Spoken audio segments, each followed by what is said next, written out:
Olá, valorosas! Como vocês estão? A graça e a paz do Senhor Jesus. Eu sou Patrícia Rosa, faço parte do Ministério de Mulheres da Igreja do Nazareno do Distrito Setentrional. E vamos hoje continuar aprendendo mais por meio da Palavra de Deus. No nosso cafezinho, guiadas pelo Espírito Santo. O enfoque de hoje será sobre os símbolos e atributos atribuídos ao Espírito Santo. Por isso, te convido agora a pegar a sua Bíblia, um bloquinho de anotação, o seu cafezinho e vamos juntas mais uma vez nos deleitar na palavra santa do Senhor. Amém? Mas antes, vamos iniciar com a oração, consagrando este momento a Ele, que é dono de toda a honra, de toda a glória, de toda a adoração. Amém? Oremos. Senhor, nosso Deus e eterno Pai, somos gratos a Ti, Senhor, por mais este momento, Senhor, que o Senhor reservou para nós, Deus. Estamos aqui, Senhor, sedenta para ouvir a Tua palavra, Senhor, porque a Tua palavra é lâmpada para os nossos pés, Senhor. Ela tem nos encaminhado, Senhor, da forma como o Espírito Santo tem usado em nossa vida, Deus. E este dia, Senhor, foi reservado, Deus, para conhecer mais de Ti, porque a sua palavra, Deus, ela vem sobre nossa vida como uma flecha, Senhor. Que este dia, Senhor, seja marcado, Senhor, na vida das suas filhas, Deus. Que a sua palavra penetre o profundo do coração das suas filhas, Deus. Que a sua palavra venha fazer o propósito, Deus, a qual o Senhor se propôs a fazer em nossa vida, Pai. Desde já eu te agradeço em nome do teu Filho amado, Jesus Cristo. Amém. Como já começamos a aprender no estudo anterior, os símbolos oferecem quadros concretos de coisas abstratas, tais como dizem que o Espírito Santo é a terceira pessoa da Santíssima Trindade. Antes que começamos o nosso estudo, eu quero dizer que o Espírito Santo, ele não é vento, ele não é fogo, ele não é água. O Espírito Santo é uma pessoa que habita dentro de nós. É a terceira pessoa da Trindade, da Santíssima Trindade. Então, é uma pessoa. Os símbolos vêm trazer referência, amém? Mas o Espírito Santo, ele é uma pessoa com sentimentos, com desejos, que cuida de nós, que nos guia, que nos fortalece, que dá o Espírito Santo em nós, para que nós tenhamos a consciência da palavra dele em nossa vida. Assim, os símbolos do Espírito Santo também são arquetipos. Em literaturas arquetípicas, é uma personagem, tema, título, símbolo comum em várias culturas e épocas, em todos os lugares. O vento representa força poderosa, porém invisíveis. A água límpida que flui representa o poder e o refrigério sustentador da vida para todos os que têm sede, sede física e sede espiritual. No entanto, o fogo representa uma força purificadora, como na purificação de minérios, ou destruidora, uma força forte, frequentemente citada no juízo. Tais símbolos representam realidades intangíveis, porém genuínas. Nesse sentido, vamos estudar de forma mais detalhada alguns dos símbolos bíblicos do Espírito Santo. Iniciaremos sobre o vento.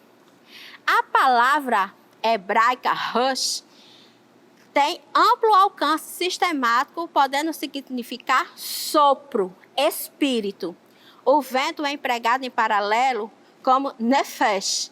O significado básico de nefesh é ser vivente, ou seja, tudo que tem fôlego. A partir daí, seu alcance temático desenvolver-se ao ponto de referir-se a quase todos os aspectos emocionais e espirituais do ser vivente. Em Ezequiel, explica na sua palavra que porá em Israel o Espírito. A palavra grega, pneuma, tem um alcance semântico quase idêntico ao de Rush. O vento, como símbolo, fala da natureza invisível do Espírito Santo. Então, o vento, a gente sente, a gente consegue sentir a brisa suave e, às vezes, é o vento impetuoso, aquele vento forte, o vento que traz tempestade. Mas também o vento, ele traz aquela sensação de refrigério, aquele vento suave como brisa. O Espírito Santo é assim. Ele vem como um vento suave e também ele vem como um vento impetuoso sobre a nossa vida. Então, valorosas, acompanhe comigo com atenção duas ações do vento. A primeira é a transmissão. Todo som é transmitido pelas ondas de ar. Do mesmo modo, a mensagem de Deus é comunicada aos pecadores pelo Espírito Santo, que está escrito em Lucas 4, de 18 a 19. Nossas orações são transmitidas a Deus pelo Espírito Santo. Em Romanos 8, 26, também está escrito isso. E a segunda é a refrigeração. O vento movimenta-se, amenizando o calor do sol. Em Salmos 23, 3. Além disso, levemos em conta uma qualificação do vento impetuoso que lemos em Atos 2:2, que é a vinda do Espírito Santo em Pentecostes. No dia de Pentecostes, durante a reunião dos discípulos no cenáculo, veio do céu um som como de vento impetuoso. Então, o vento também está presente em Pentecostes, né, que está escrito lá em Atos dos Apóstolos. Então, a palavra do Senhor fala que ele veio como um vento impetuoso, que tomou conta de todo o ambiente daquele lugar, trazendo a presença dele naquele dia, onde foi um momento muito emocionante na vida do povo de Deus. Ao finalizar aqui essa parte de vento, vamos iniciar agora falando sobre a água. A água. A água, ela sacia a nossa sede. Ela traz vida. Aonde há água, há vida. Aonde a água passa, ela traz consigo vida. A vida em abundância. Quando Jesus fala que ele é a água viva, essa água que jorra, que não tem fim, que quanto mais você procura dessa água, Jesus, através do Espírito Santo, envia para a nossa vida. Amém? A água está no planeta Terra em 3 estados: líquido, mares, rios, lagos e oceano; sólido, pelas geleiras; e gasoso, água atmosférica. Para lembrar a porcentagem de distribuição da água, a água salgada na Terra nós temos de 97,5%. A doce, apenas 2,5%. A água é indispensável para os seres vivos. Foi criada por Deus no 2º dia da criação. Onde está em Gênesis, que fala, em Gênesis 1, 6, 9, que fala assim a palavra de Deus. E disse Deus: haja uma expansão no meio das águas, e haja separação entre águas e águas. E Deus, a expansão, fez separação entre águas que estavam debaixo da expansão e as águas que estavam sobre a expansão. E assim foi. E chamou Deus a expansão céus. E foi a tarde e a manhã, o dia segundo. E Deus disse: ajuntem-se as águas debaixo dos céus num lugar e apareça a porção seca. E assim foi. Então, no 2º dia, o Senhor criou as águas dos mares, as águas dos rios, dos riachos. Então, Deus fez a água. Foi o Senhor que a criou para que hoje, em nossa vida, nós possamos saciar a nossa sede. A gente está falando de uma forma física, onde ela vem nos hidratar, vem saciar a nossa sede num dia muito quente, um dia caloroso. Mas também fala da água da vida, onde ela vem trazendo vida. Quando nós falamos água, a gente lembra de chuva. Quando a gente fala de chuva, a gente se lembra quando as raízes elas são irrigadas através da água, que as florescem, trazendo flores e frutos. Então, sem água é impossível ter vida na terra. A água limpa refresca e fala da vida espiritual. Deus disse, por meio do profeta Isaías, no capítulo 44, 3, 4, porque derramarei sobre o sedento torrentes, a terra seca, derramarei o meu espírito sobre a sua posteridade e a minha bênção sobre os seus descendentes, e brotarão como a erva, como salgueiros junto às correntes de água.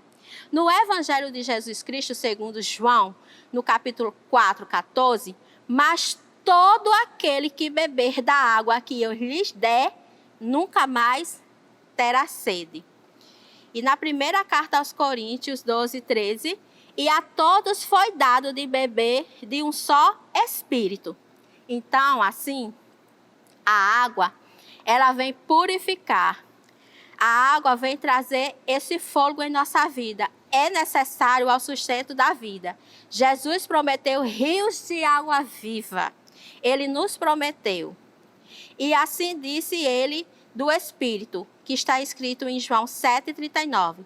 O fôlego e a água, tão vitais na hierarquia das necessidades físicas humanas, tão igualmente vitais ao âmbito do Espírito, sem o fôlego vivificante e as águas vivas do Espírito Santo. Nossa vida espiritual desmoraria e murcharia. Nós não teríamos força sem esse Espírito Santo movendo em nossa vida, como águas que não param, como águas que fluem, que o Espírito Santo flui em nossa vida de uma forma tremenda, no qual nós começamos a entender a palavra de Deus, começamos a entender o mistério que é o Espírito Santo em nossa vida. Então, essa água vem para nos lavar, nos purificar, nos santificar. Então, a água, ela é essencial em nossas vidas. Tanto a água da vida, que é Jesus Cristo, como a água para matar a nossa sede física. Deus é maravilhoso. Ele criou todas as coisas para nosso bem. Amém, valorosas? Como é maravilhoso sentir a presença de Deus através da sua palavra, que Ele vai nos fortalecendo, nos vivificando através da sua santa palavra, como Ele criou todas as coisas para o bem dos seus filhos amados. Vamos falar agora sobre o fogo. O fogo é considerado símbolo sagrado na maioria das religiões. Ele amolece, aquece, consome, endurece, ilumina, limpa, purifica, queima. Onde o fogo toca, há transformação. Quando eu falo do fogo, eu me lembro dessa presença marcante do Espírito Santo de Deus, quando nós, pela graça divina, somos batizados através do Espírito Santo. Quem teve essa oportunidade de ser batizado através do Espírito Santo pode sentir. É algo tremendo. A gente realmente sente um fogo. É um fogo envolvente. Aquele fogo que vem transformando todo o nosso ser. É algo divino. Ele é um elemento transformador da matéria que tem contato. Por exemplo, ele converte lenha em cinzas. Nas aparições de Deus no Antigo Testamento, ele representa a manifestação da santidade e da grandeza de Deus. Conforme está escrito em Êxodo 3, 2, apareceu-lhe o anjo do Senhor em uma chama de fogo no meio de uma sarça, e olhou, e eis que a sarça ardia o fogo, e a sarça não se consumia, tal como o cuidado, a proteção e a presença de Deus no meio do seu povo. Então, quando Moisés sobe ali para estar na presença de Deus, quando ele sobe, a sarça está lá. A sarça, ela não se consumia. Quanto mais ela ficava ardente, quente, aquela cor viva do fogo. E Moisés olhava para aquela sarça que ela não se consumia. E o Senhor falou, tira as sandálias que o lugar é santo. Então, o fogo tem esse poder de transformação. Então, Moisés estava sendo chamado para uma grande obra e o Senhor queria o transformar. E quando ele estava ali presente daquela sarça ardente, ele sentiu a presença gloriosa de Deus o envolvendo diante daquela sarça que não se consumia. Então, nós vemos que Deus, ele trabalha em todas as fases, usando as coisas que ele mesmo fez, para que nós nos aproximemos dele.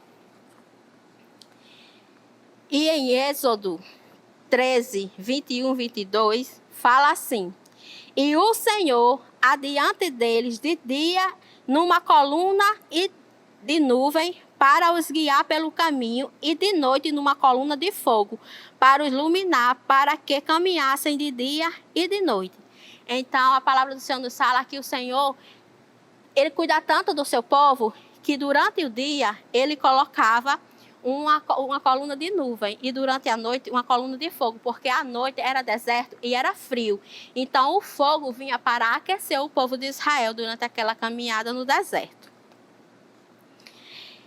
Em Apocalipse, capítulo 20, versículo 9, e subiram sobre a largura da terra e cercaram o arraial dos santos e a cidade amada. E de Deus desceu fogo do céu e os devorou. A ira, como relata o profeta Isaías em 66, 15, 16. Porque eis que o Senhor virá com fogo e os seus carros como um torvelinho, para tomar a sua ira em furor e a sua repreensão em chamas de fogo. Porque com fogo e com a sua espada entrará o Senhor em juízo com toda a carne, e os mortos do Senhor serão multiplicados. Então, quando a gente fala de fogo também, a gente fala da fúria do Senhor, que está descrita mais em Juízes e também em Apocalipse. Então, o fogo também vem para trazer justiça. Além disso, o fogo é a imagem do Espírito Santo. Como podemos perceber, ele como está relacionado a todos esses símbolos, mas quando a gente fala do fogo, a gente percebe que o fogo ele é transformador.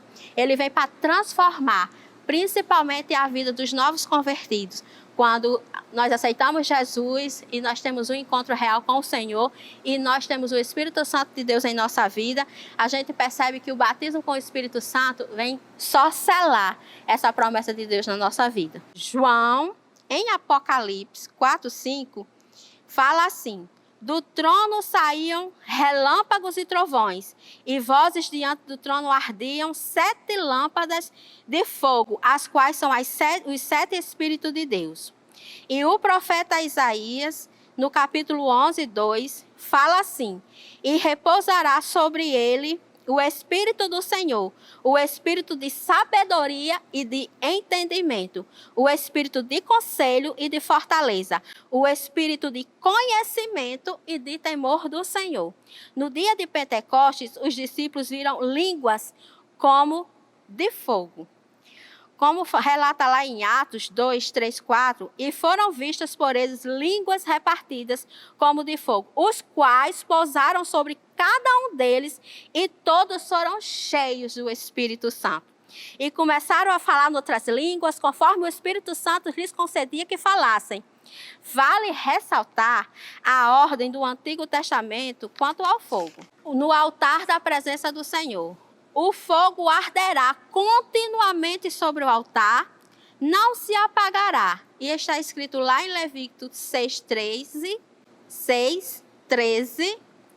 Logo, valorosos, aprendemos que o aspecto purificador do fogo é refletido claramente quando está escrito lá em Atos dos Apóstolos, no dia de Pentecostes. Lá nós conseguimos perceber essa imersão do fogo sobre o povo de Deus. Ao passo que uma brasa tirada do altar purifica os lábios de Isaías. Então, o fogo ele vem para purificar. Quando Isaías falou que era de palavra pesada, que ele não se sentia hábito para falar de Deus para as pessoas. Então, ele foi purificado através de uma brasa em sua boca. Esse símbolo é empregado uma só vez para retratar o batismo no Espírito Santo.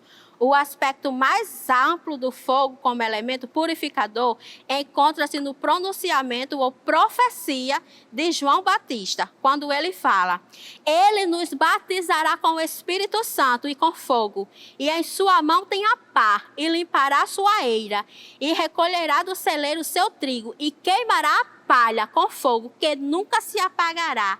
Aleluias! Que maravilhoso a gente ter esse Deus na nossa vida, que Ele separa o joio do trigo e que Ele traz para a nossa vida esse fogo purificador que nos purifica de todo pecado, de toda justiça e do juízo de Deus. É maravilhoso saber que Deus, Ele cuida de nós de uma maneira sublime através das suas próprias coisas que Ele mesmo criou. Ele vem para purificar a nossa vida. Em Mateus 3, 11 e 12, e ver também Lucas 3, 16 e 17. Então, nessas palavras também fala sobre o fogo. A palavra de João Batista aplica-se mais diretamente à separação entre o povo de Deus e os que têm rejeitado a ele como Messias. E os que rejeitaram serão condenados ao fogo do juízo. Por outro lado, esse ser poderoso, o fogo, pode ser extinto. Aos crentes em Tessalônica, Paulo fez conhecer o desejo quanto ao Espírito Santo. Não apagueis o Espírito, que está escrito em 1 Tessalonicenses 5, 19. Que maravilhoso falar sobre essa palavra de Deus para vocês, minhas amadas. Agora vamos falar sobre a pomba. Quando nós falamos de pomba, a gente lembra de leveza, pureza. A cor branca nos reflete a paz. Quando nós lembramos de pomba, a gente se lembra do batismo de Jesus no Rio Jordão. Amém? Então, a pomba é uma ave amável, boa, branda, gentil, limpa, paciente. Ela é pura e eterna. A pomba é o símbolo universal da paz. O Espírito de Deus produz paz nos corações humanos. Segundo os naturistas, a pomba não tem fel. Isso é, na linguagem figurada, a manifestação da amargura, o azedume, ressentimento. Então, na pomba não existe isso. Contudo, o Espírito Santo não possui amargor. Além do mais, vale a pena lembrar de que o batismo nas águas no Rio Jordão, como mencionei logo antes que Jesus foi batizado por João Batista, o Espírito Santo desceu em forma corpórea de pomba e o pousou sobre Jesus, como relato em Mateus 3,16. E sendo Jesus batizado, saiu logo da água, e eis que lhe abriram os céus, e vindo o Espírito Santo de Deus descendo como uma pomba sobre ele. Então, eu creio que vocês também já têm lido essa passagem, e ela é emocionante. Quando Jesus está sendo ali batizado, os céus se abrem, e o Senhor envia aquela pomba, e ela representa o Espírito Santo, no qual o Senhor diz: esse é o meu filho amado, no qual eu me agrado, ou tenho um prazer. Então, esse momento foi um momento sublime na vida de Jesus.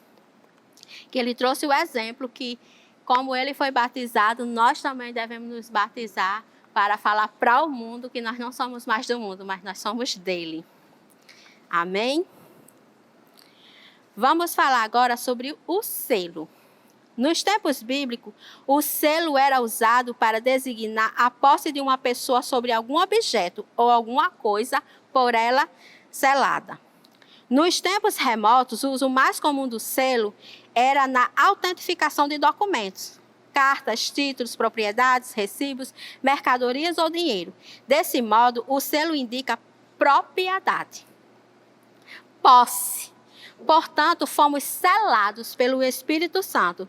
Somos propriedade particular de Deus. Amém? É tão bom saber que nós somos propriedades de um Deus tão justo e fiel e que nós podemos confiar nesse Deus, porque nós nascemos, vivemos e precisamos permanecer nesse amor, porque nós fomos comprados por um alto preço lá na cruz. Amém? Deste modo, o selo indica propriedade. Em 2 Coríntios 1, 21, 22, fala assim: mas o que nos confirma convosco em Cristo e o que nos ungiu é Deus, o qual também nos selou e deu o penhor do Espírito em nossos corações. Aleluia! Valorosas! O Senhor virá buscar aqueles que os pertencem. Nós pertencemos a Ele. Nós somos uma geração eleita. Nós fomos comprados por um alto preço na cruz do Calvário, quando Jesus se entregou naquela cruz por nós. Então, nós temos esse selo do Senhor em nossa vida. Nós fomos salvos por um alto preço. Então, nós precisamos permanecer nesse amor tão terno, tão maravilhoso de Jesus na nossa vida. Em Romanos 8,16, fala assim: o mesmo Espírito testifica com o nosso Espírito que somos filhos de Deus. Então, hoje nós aprendemos muito sobre os símbolos e os atributos do Espírito Santo para a nossa vida. Estamos encerrando esse estudo, o nosso cafezinho com Deus. E que para mim foi um prazer estar mais um dia aqui falando do amor de Jesus para vocês. Para fechar esse estudo, eu quero falar um pouco sobre Pentecostes. Quando a Bíblia nos relata nos evangelhos, até chegar em Atos, que após a morte de Jesus, os discípulos ficaram tristes, temerosos, ficaram ansiosos, ficaram com medo.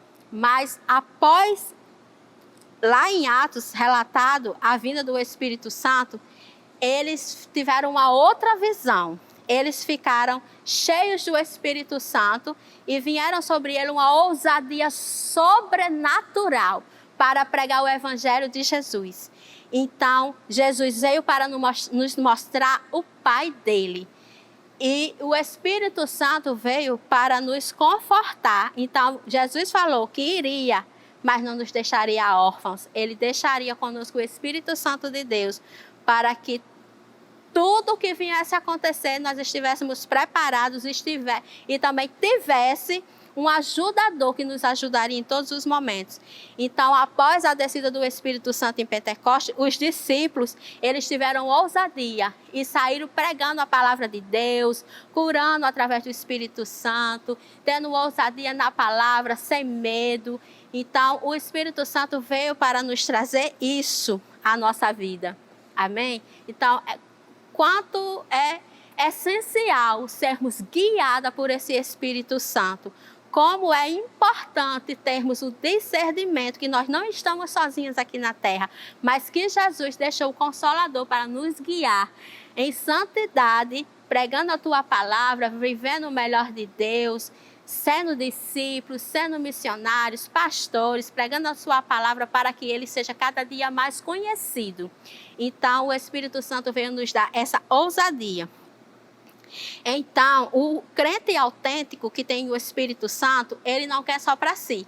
Ele quer falar desse amor, ele quer pregar esse amor, porque a salvação ela veio para todos, não veio para alguns.